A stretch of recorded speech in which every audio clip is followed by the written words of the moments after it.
For 7 years, I was working in James's lab. I now am a professor, visiting assistant professor, so I'm a pretend professor at IU Bloomington. For the talk today, I have a lot more content than we're going to have time, and I understand that it is very foolish to stand in front of a mob of people in their lunch. So I'm really happy to take questions along the way. I'm not going to try to hit any timetables. If we only get through it, that's half of it, that's totally okay with me. This is kind of a pretty good generic title for some of the work that I've been interested in doing lately. But I realize that this is pretty opaque, even to a Cinemetrics crowd that cares about film and cares about the structure of film. Why would you care about time series? Why would you care about different ways of doing time series?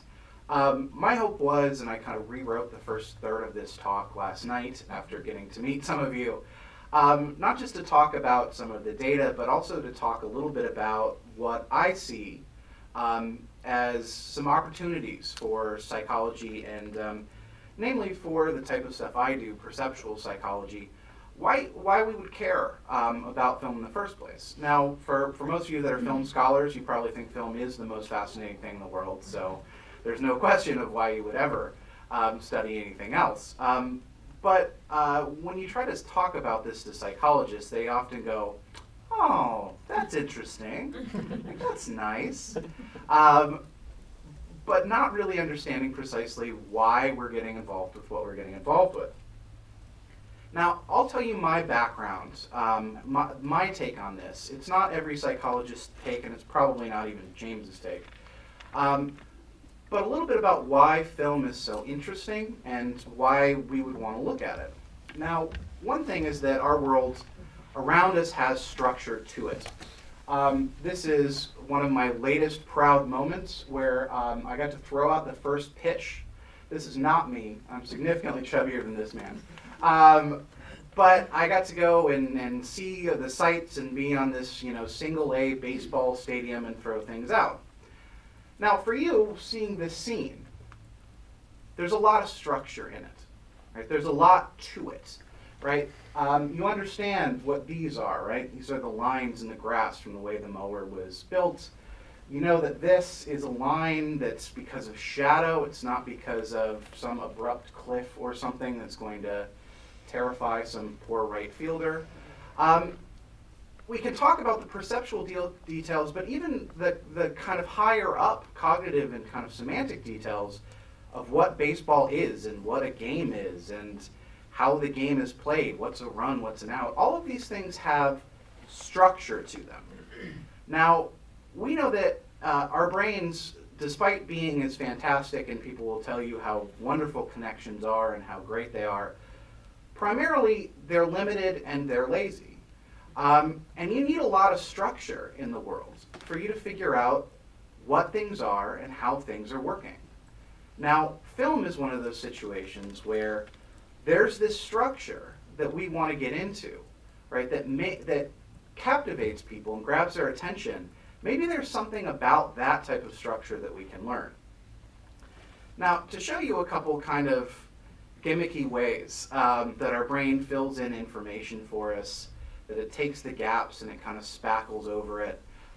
This is a pretty classic situation where, for many of you, you probably see this as a figure, right? You see this as a triangle.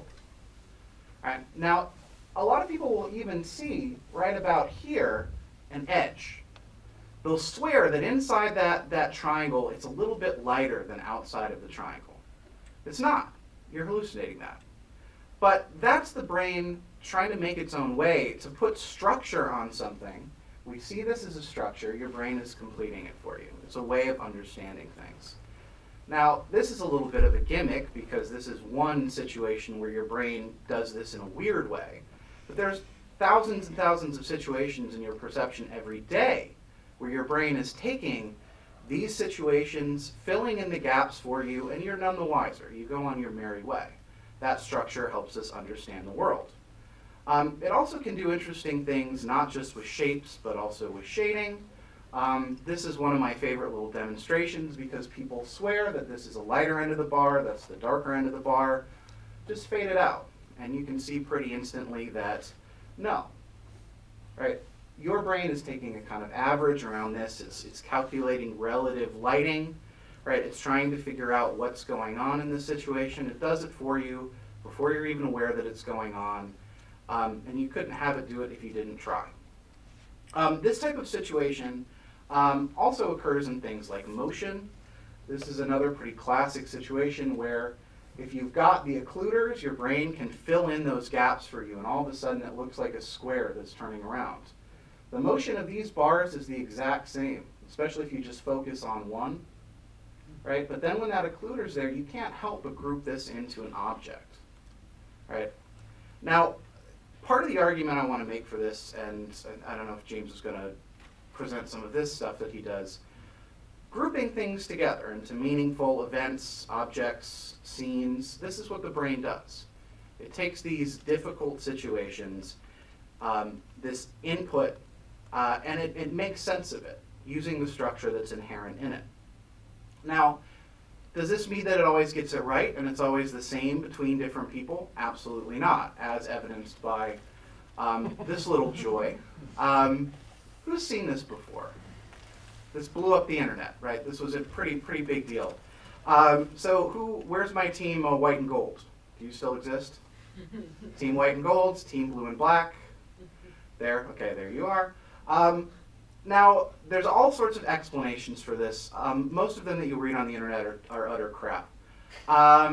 Like how much tragedy you've had in your life would determine what color you see, or whether you're destined to live for something, blah, blah, blah.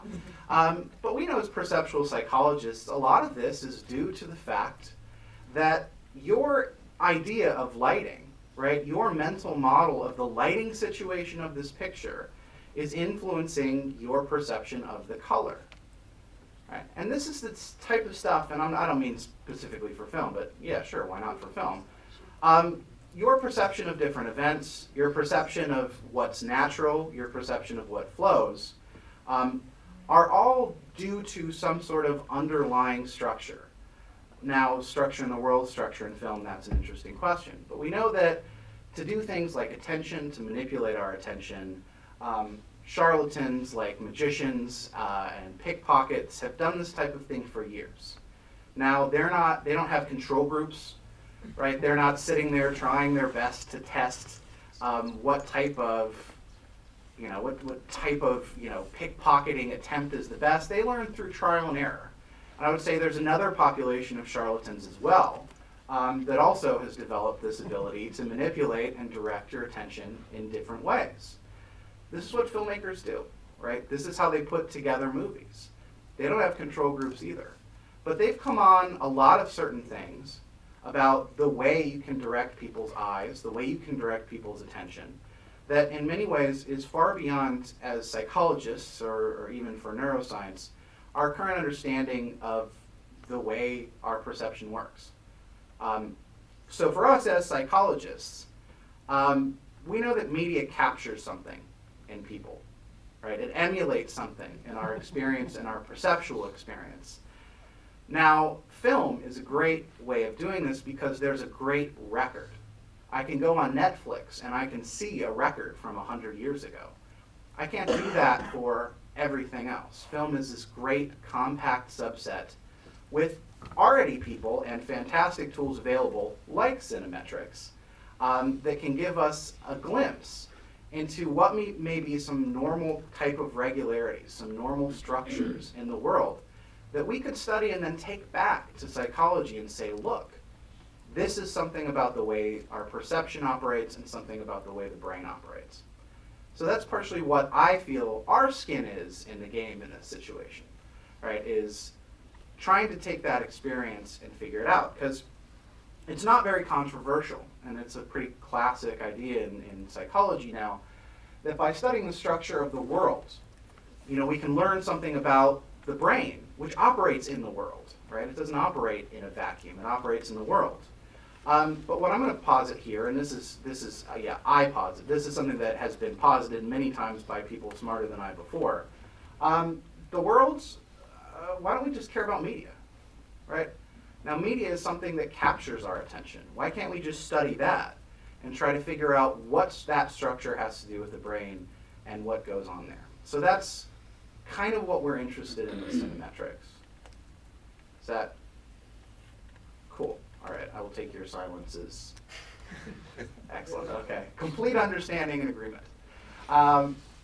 So films have structure. We know it has structure. We know that the brain has structure and attention has structure. All these things have structure. How can we put this together? What type of conclusions can we draw, and how deep does it go? Now, for most people, if you were to talk, and most film scholars, I'm guessing you guys are slightly more enlightened, if we were to talk about tearing apart film, right, taking certain aspects of film and studying those aspects in a vacuum, ignoring all the other parts, they typically go, like, what are you doing? Why are you destroying what I love? Film is this single most experience that you can't minimize it. You can't rip it apart. Well, we're going to try to rip it apart. We're going to try to dissect parts of it, and that's non-controversial for this crowd. But I don't know, if anybody's watching this video on the internet, and they're like, no! They spilled their coffee or something. What's in a film? Well, this is one situation where I had taken a film. This is a gray, crappy 256 version of this film. On this side, it's essentially the same thing, but it's scrambled. Right? The film is scrambled. Now, you can't make out objects, you can't make out certain types of things, but you can get some sort of gist for editing and some sort of gist for movement. And in one study I had run while in James's lab, people can tell a little bit about what the genre of the film is based upon just the blurry, difficult to see version. So if you can see where the cuts are and some of the movement is intact, but you can't tell what movie this is.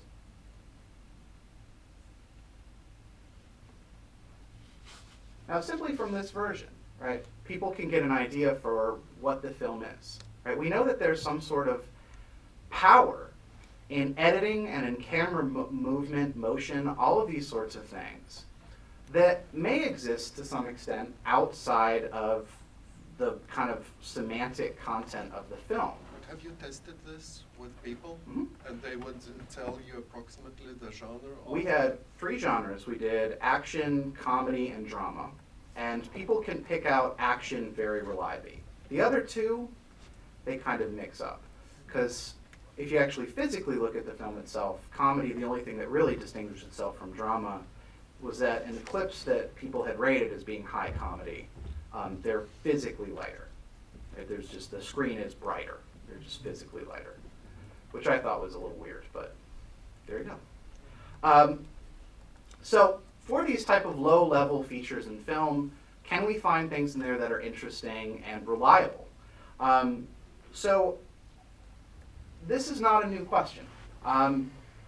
Barry has been doing this and been doing this extremely well for a very long time. And a distribution of shots, right? Just trying to say how many long, how many short, how many very long shots, and figuring out that distribution. Barry had this idea back in 1974, so this is not anything new. But it's something we kind of had gotten a tiff over with some people. But I wanted to talk a little bit about what's going on here. So the type of distribution in question is I'm going to call the log normal distribution. Log normal is very basic. It's like a normal bell curve, like a normal distribution, but then if you ran a logarithm over it, that's where the origin of it comes from. And what it looks like is kind of like this highly skewed, kind of peaky distribution with a kind of long, heavy tail that goes that direction. Now, the funny thing about this is I had published this in a chapter, and it was pointed out to me in the literature later that this technically isn't a log normal distribution. It doesn't fit all that well, which I would kind of beg to differ. I think it does, but there's other ways of looking at it that would clear it up and make you see that maybe it doesn't precisely follow this type of distribution. This one film really kind of doesn't. It also brings up an interesting point for the Cinemetrics crowd, the difference between the median shot length, which is right around here, right around 4 seconds, and the average shot length, which is up here around 9. Because this distribution is so skewed in this direction, you can't assume that the median and the mean, right, the average shot length, are necessarily going to be the same thing. If it was a bell curve, you could say they're the same thing. But in film, they typically follow this type of distribution. Now, some films just don't follow the pattern. All right, here's another one. I'll explain to you what this is, but this is the same type of situation as we had seen before. So you have so many shots.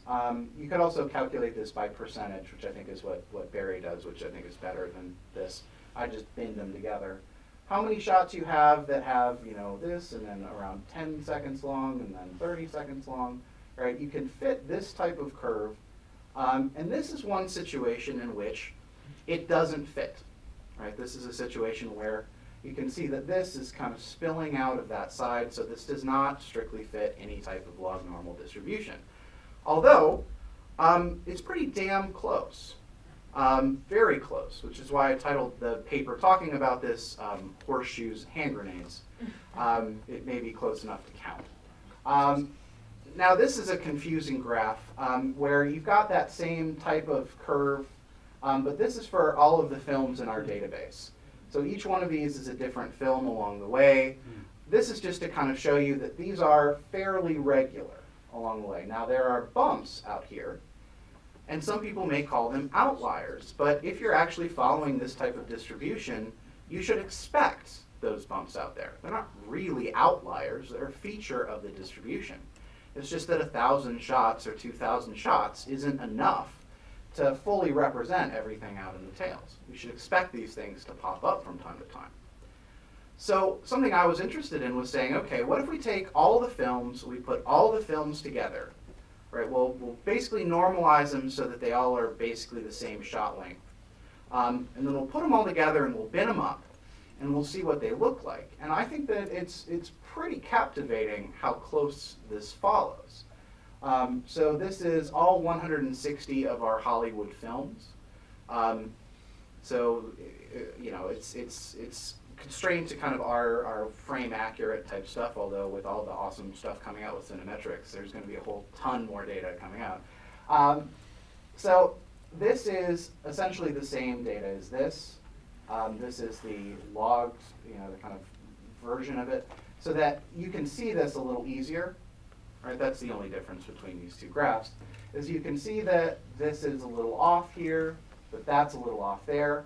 But I would argue that these are damn close to one another. This is very close to fitting this type of distribution. This has a couple very meaningful distinctions that have been raised on the Cinemetrics website by others before. In our database, if you look for the average shot length versus the median, they're highly, highly related to one another.